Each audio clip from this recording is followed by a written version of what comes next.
Welcome to Intelligence Gateway. CBAP Business Analysis Professional. Lecture 3, Business Analysis Planning and Monitoring. Business analysis planning and monitoring is a critical knowledge area within the field of business analysis.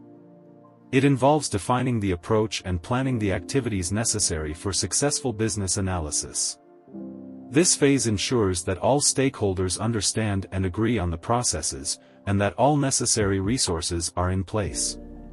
Here's an overview of its key components and activities. 1. Planning the business analysis approach. This involves determining the appropriate methodology and techniques to be used for the analysis.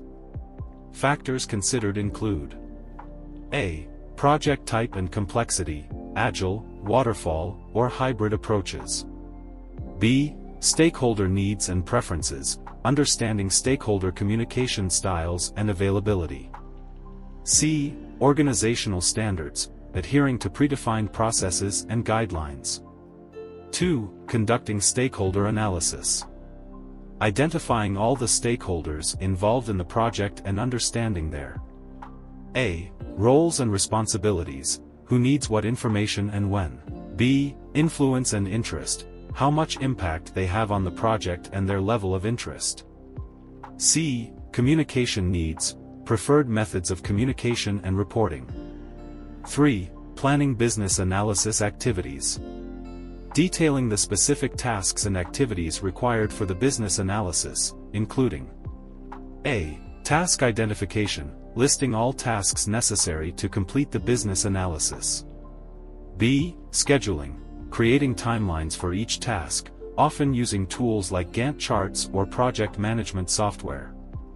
C. Resource allocation, assigning team members and other resources to tasks. D. Dependencies and sequencing, identifying task dependencies to ensure a logical order of activities.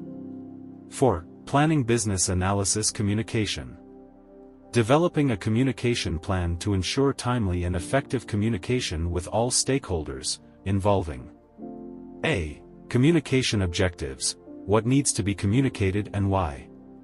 B. Communication methods, meetings, emails, reports, dashboards, etc. C. Frequency, how often communications will occur.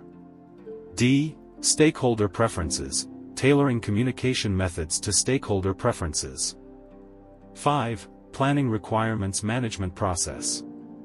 Establishing how requirements will be managed throughout the project, including: A. Requirement documentation standards, templates, formats, and tools to be used. B. Traceability, methods for tracking requirements throughout the project lifecycle. C. Change management, processes for managing changes to requirements. D. Prioritization, techniques for prioritizing requirements based on stakeholder needs and project goals. 6. Planning business analysis governance. Setting up governance structures to ensure the business analysis is conducted appropriately, including: A. Decision-making frameworks, who makes what decisions and how decisions are made. B. Approval processes, processes for getting requirements and deliverables approved. C. Metrics and KPIs, defining key performance indicators to measure the success of the business analysis activities. 7. Identifying business analysis performance improvements. Continuously monitoring and improving the business analysis processes, which includes: A. Performance measurement, using metrics to assess the effectiveness and efficiency of business analysis activities. B. Feedback mechanisms, collecting feedback from stakeholders and team members. C. Process improvements, identifying and implementing improvements based on performance data and feedback. Thanks for watching. For more information, like, comment, and subscribe our channel.